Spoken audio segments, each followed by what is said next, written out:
So इथे सिस्टममध्ये clock आहे, तो तुम्हाला फक्त कनेक्ट करून घ्यायचा आहे. इनपुट आउटपुट कनेक्ट केलं की तो सिस्टममध्ये येतो.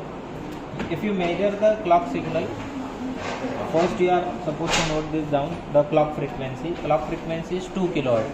That means the signal that will be generated on the board cannot have bandwidth more than 2 kilohertz, because maximum rate at which signal is going to change is 2 kilohertz.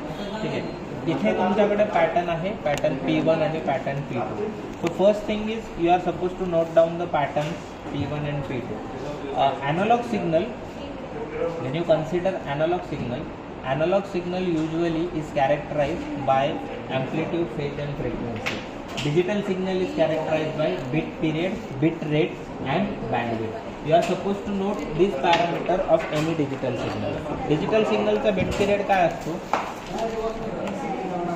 कोण जातो शिकतो?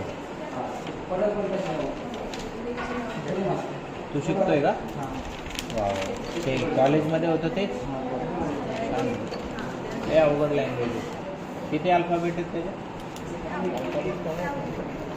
Alphabet जास्त आहेत ना म्हणतात ते.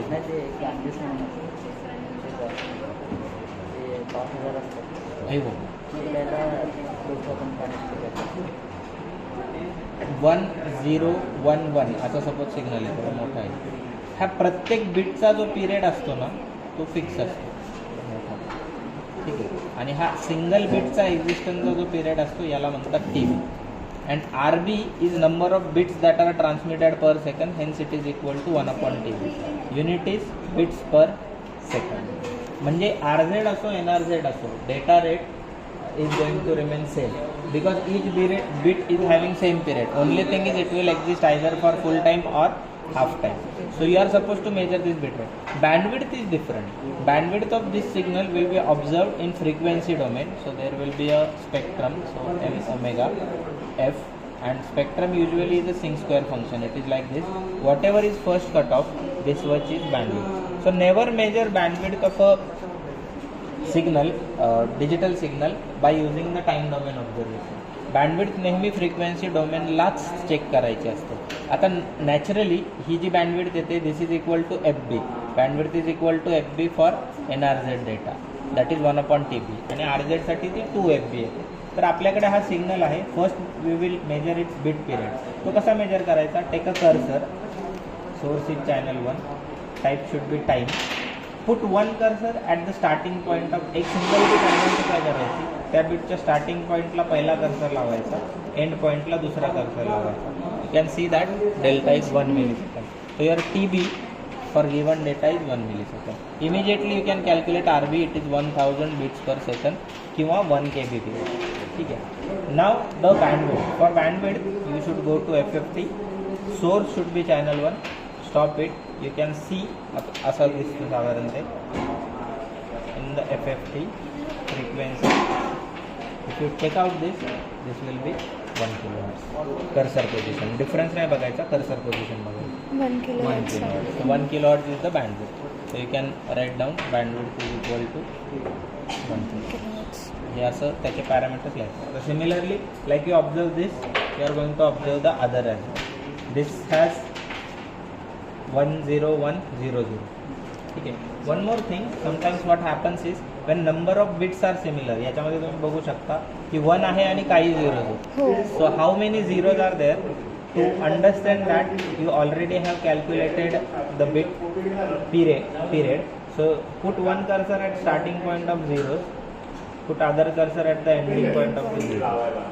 The period is 4 milliseconds. That means these are 4 zeros. कारण as I said, bit period for every bit in given signal is always constant. म्हणजे 4 मिलीसेकंद म्हणजे 4 झिरोज आहे. So 1 and 4 times 0 is the bit pattern. असं तुम्ही ह्याचं जर check केलं तर इट विल बी 1 0 1 0 0. दोन्हीपैकी कुठल्याही एकाला ऑब्झर्वेशन करायचं. Simply just connect T1 at the input. एका चॅनलला डेटा कनेक्ट करा, दुसऱ्या चॅनलला आउटपुट अपलोड. Unipolar RC.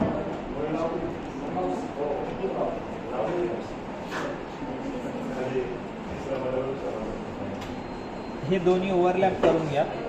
आणि हा जो मार्क असतो हा ग्राउंड असतो. ठीक आहे. आता हे जे कंपोनंट असतात यांची जी DC व्हॅल्यू असते ती फायनाईट असते.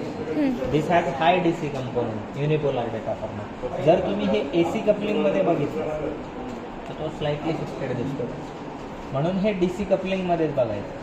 हे सिग्नल जे आहेत चॅनल युनिपोलार ज्यांच्यात DC कपलिंग असतं DC कपलिंग. आता ते ग्राउंड एक्झॅक्ट मॅच.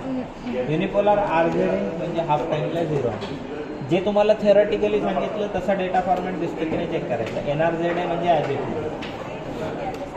हा बायपोलार RZ बरोबर आहे का?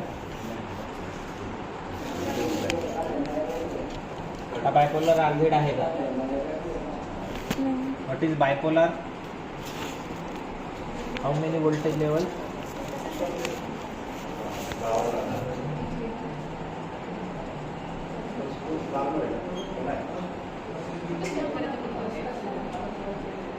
किती व्होल्टेज लेवल असतात बायपोलरमध्ये?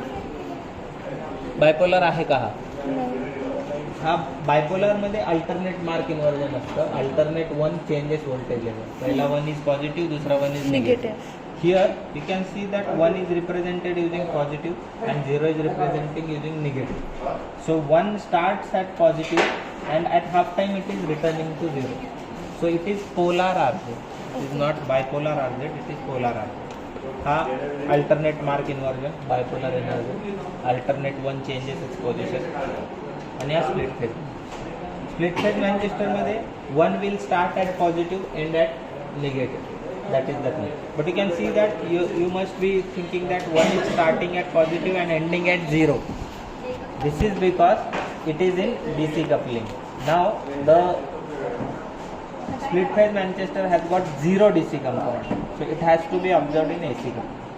आता तो बरोबर 1 ला पॉझिटिव्ह